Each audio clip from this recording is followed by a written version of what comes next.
सदी के दिन काहे करता रुहाला बिचवे में रोक देले बारू जहे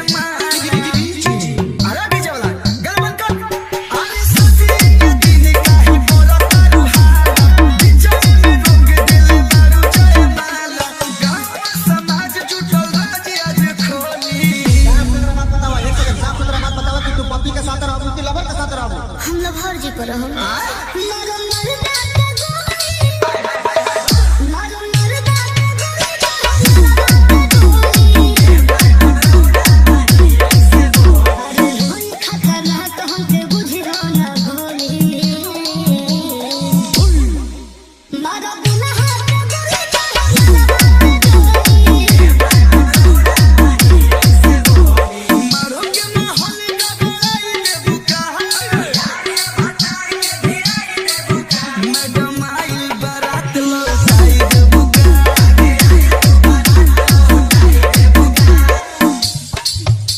डीजे मुकेश जोटमनियारचक बस्ती लोहरा खास।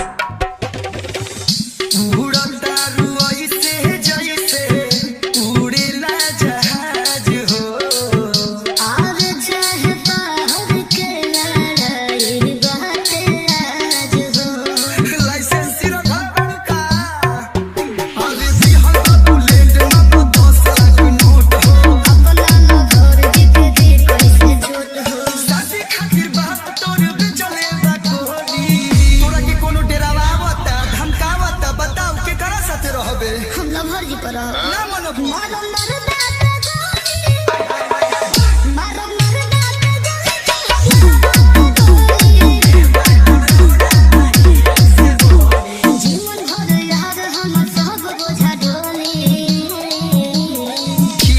कुछ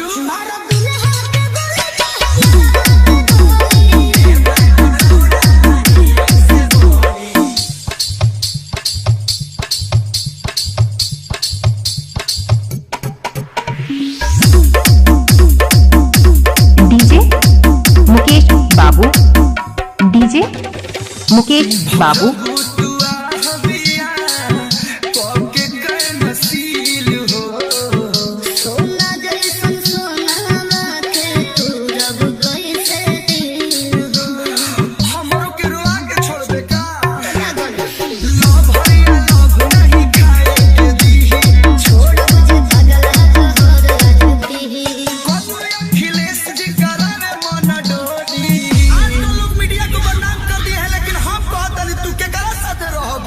हम लभर जी पर ना मानी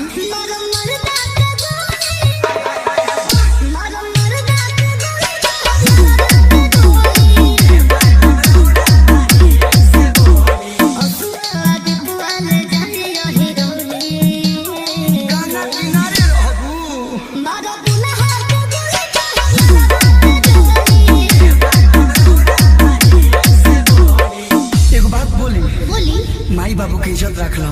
लड़का सुनर बा एकरा में हुनर बा ई तहरा खातिर ठीक रही। ठीक बा तो बजा ले।